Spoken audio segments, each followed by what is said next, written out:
आज अण्णांची भेट घेण्याचं खास कारण असं होतं की जे आपल्या केसमध्ये उज्ज्वल निकम साहेबांना जे येणार आहेत त्या संदर्भात अण्णांनी आणि मी चर्चा केली.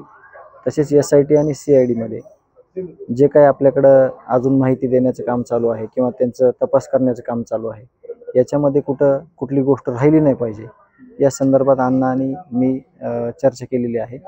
आणि त्या संदर्भात जे SIT आणि CID त्यांना जे काही गोष्टी राहिलेल्या आहेत ते देण्याच्या संदर्भात आमची चर्चा झाली. एक संतोष देशमुखांच्या हत्या प्रकरणातला आरोपी फरार आहे कृष्णा आंधळे आणि त्याच्याच मित्रांनी एक आणखी धारूरमध्ये एका व्यक्तीला मारहाण केली आहे.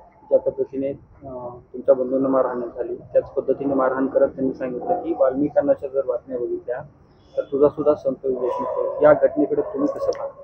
नाही, याकडं महत्त्वाचं हे आहे की आता एवढ्या निर्घुण पद्धतीनं माझ्या भावाची हत्या केली.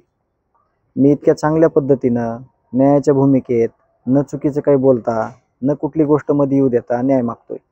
तसंच त्यांनी घडलेली एवढी मोठी घटना आहे, त्याच्यातून त्यांचे जी कोणी पाठीराखण आहेत करणारे त्यांनी सांगण्याचं काम होतं त्यांना की इथून पुढे तरी अशा गोष्टी होऊ देऊ नका. पण बहुतेक जे पाठीराखे आहेत ते त्यांच्यापर्यंत पोहोचलेले नाहीत असं माझं मत आहे. आणि पोहोचलेले नाहीत याचा अर्थ असा आहे की ह्या गोष्टी ज्या चालल्यात त्या योग्य आहेत अशी त्यांची भूमिका असेल.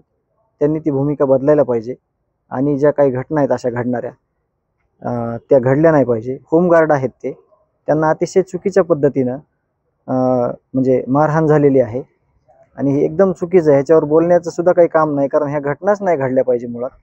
तर ह्या चुकीच्या घटना घडायल्यात. जे कोणी त्यांचे सांगणारे पाठीराखे आहेत त्यांनी खरंच सांगितलं पाहिजे की आता तरी ह्या गोष्टी बंद करा, जेणेकरून असं नुकसान नाही होणार एका कुटुंबाचं, गावाचं. आणि ते त्यांनी सांगितलं पाहिजे.